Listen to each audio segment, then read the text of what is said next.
In real life, whenever I forget where I am, I can just take my medicine, and usually it works out. On a guitar fretboard, I think it helps to learn a couple of landmarks so you always know where you are and how to get to different spots. So today, we're gonna rock out this amazing Emeryld D'angelico Deluxe SS. And we're gonna learn a couple of the landmarks that I use, and hopefully it'll help you maybe kind of find your own that help you out with your own playing, okay?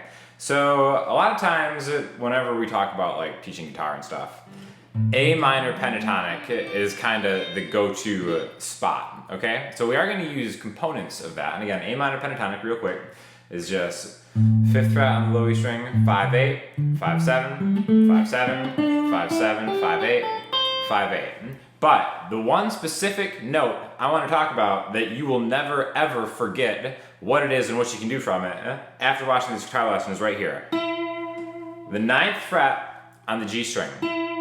Okay, usually there is an inlay on that spot, whether it's a dot or a block or a bat or a dragon or a bird or whatever. It's a very easy spot to kind of conceptually always be able to get to, right? So now, this note is actually an E note. So you can just remember that right off the bat. G string, the last inlay before the 12th fret, which is sometimes is like a double dot or something like that, is an E. But what I think of, I always think of a C major whenever I get into that spot, or whenever I'm in the key of C, the key of A minor, something like that, playing a C major chord. C major in my mind starts with this note, which is interesting, it's not even a C, right? But if we take like a bar chord and build it around that spot, that E is what makes a C chord major. It would be E flat if it were minor, okay? Now, I think it's really useful to be able to go into the third of a chord when it comes to kind of like adding some kind of lead playing or flourishing between your chords in any kind of guitar playing. Because it's not always about just hitting a root note, it's about what kind of comes on top of that, what kind of comes after that, how you build chords and stuff. So we're always gonna talk about this E note being the third in the key of C, C, D, E. It's a note in that chord, in that key, okay? That we're always gonna be able to get to 9th fret, G string, all right? So no matter if you're playing open chords, something like C major to A minor, G, we can get here, and now even if we don't wanna get that kind of sound, we can always use this to do other things, okay? A lot of times you may have heard like a term like pentatonic boxes. This really leads nicely into right here, going to the strings below it, 8-10, 8-10. And now I think for this purpose, it's important to use your middle finger to hit that instead of right here. Because in my experience, the way that I kind of learned the way that I play, using these hand shapes is really, really important to kind of rely on getting into patterns until your ear kind of catches up with knowing exactly where you are, right? So you really use your middle finger to slide into that spot, and then from here, think of all the things that you could do. One thing would be using those pentatonic boxes over that C major chord or A minor chord. Those are going to be the two main chords that we use. Another thing that I like to think of as far as connecting this to the root note that we've been talking about is kind of going all the way to the 13th fret on the B string, which is one past your inlay that gives you the 12th fret, right? That's your root note. So we can think of sliding into our touchstone, our landmark, and then ending up there, which I think is kind of a useful, I don't even know if you want to call it a lick, but just a little snippet of lead playing, because you're sliding into a third, and then ending on that C. And because we've been playing like C major chords, A minor chords, this doesn't sound resolved, even though if it's just a single note, resolution doesn't matter. But because that's the third, it's kind of leading us there. So this is just a little major landmark that you can use.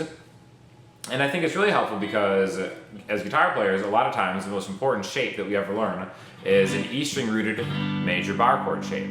So if we're doing something with a G chord, we would know that this 4th fret on the G string is kind of your touchstone to do something like that, because that leads you into a pentatonic box, or 3 frets higher from wherever your ring finger is, you're going to be able to find that root note. So it's a really helpful way to start finding root notes and just really kind of memorizing the fretboard in a bunch of different ways. So again, we have this, G, A, back to C. Okay, now some other things we could do that you can do over any major chord is maybe like a double stop hammer-on type thing. So again, there's our major third right there, and since we have been going from your middle finger to 9B to your pointer finger, 8, we can play them together at the same time. And then what we can do is kind of hammer on with your ring finger from 9 to 10. And then back, very kind of a Jimi Hendrix type thing. Something like that, right? And that'll bring us back to the lower root note. So, landmark, major third, hammer on double stop, and then kind of home, or the next octave higher, home. So there's just kind of like two directions that you can go. You can go backward or forward. All right, so it's really just kind of like learning that and then maybe connecting it with something that you're more familiar with. So let's try doing something like that. I said we're gonna get to that A minor pentatonic thing, okay? Everybody knows this guy right here. The beautiful thing about the pentatonic shape is it's a symmetrical shape in a lot of parts, and you can just kind of hammer on and just kind of really rifle through it. So what we're gonna do is we're gonna hammer on through that shape until we get to the G string, which again is kind of like our landmark touchstone string, however you wanna look at it. We're gonna start on the 5th fret of the A string, hammer 5 to 7, 5 to 7, 5 to 7. Now we're gonna slide using our ring finger to get to that same spot. And then we do that same thing, we have those next two notes, but now we're adding them with different fingers. Instead of going middle, pointer, ring, now we're going ring, middle, pinky. It's really good to be able to kind of play the same thing in different contexts with different fingers, because then you kind of like will find different runs and different types of shapes that you like to use yourself, right? So again, we've got this, we're starting off, again, even though this is a D note, the 5th fret on the A string, in my mind I'm seeing the landmark of this minor pentatonic shape. So I'm starting here doing 3 hammer-ons, 5 to 7, sliding up higher, and then ending right here with my pinky on the 10th fret of the B string, which is an A. Okay, you might notice that it sounds kind of good. It kind of resolves there because we've been thinking about A minor pentatonic. We're leading up there. Now we can continue on to that C because we know that that's another note, but it's all about just kind of finding ways to get into your shapes that lead you a little bit higher. Because in my experience teaching, it's like everybody, you know, usually a lot of people get a handle on the open chords first, I would say, right? Kind of running around through there. And then it's like, all right, well, what's the next step in branching off from there? Maybe it's learning a couple scales, kind of doing some solo stuff. What I've seen a lot of times with people is they'll get to A minor pentatonic and they'll kind of just play around. And then really they don't, it's like they kind of skip a little bit of the part and maybe they'll jump right into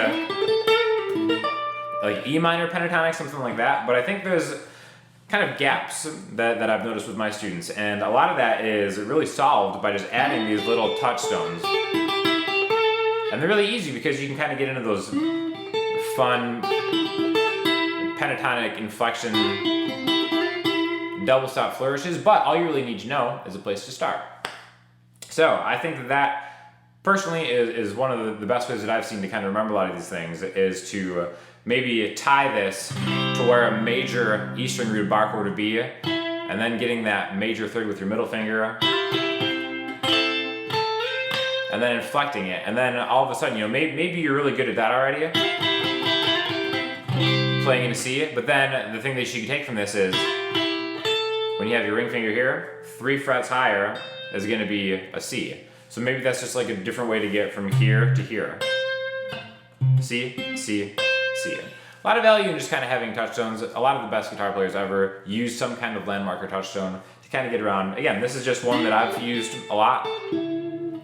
Definitely don't have to use that. Maybe just kind of like evaluate your own playing, see something that you like to do a lot, maybe something that you're good at and you wish you could do on other parts of the neck, and just kind of find one spot that you're comfortable with and then start working on moving that around in different notes.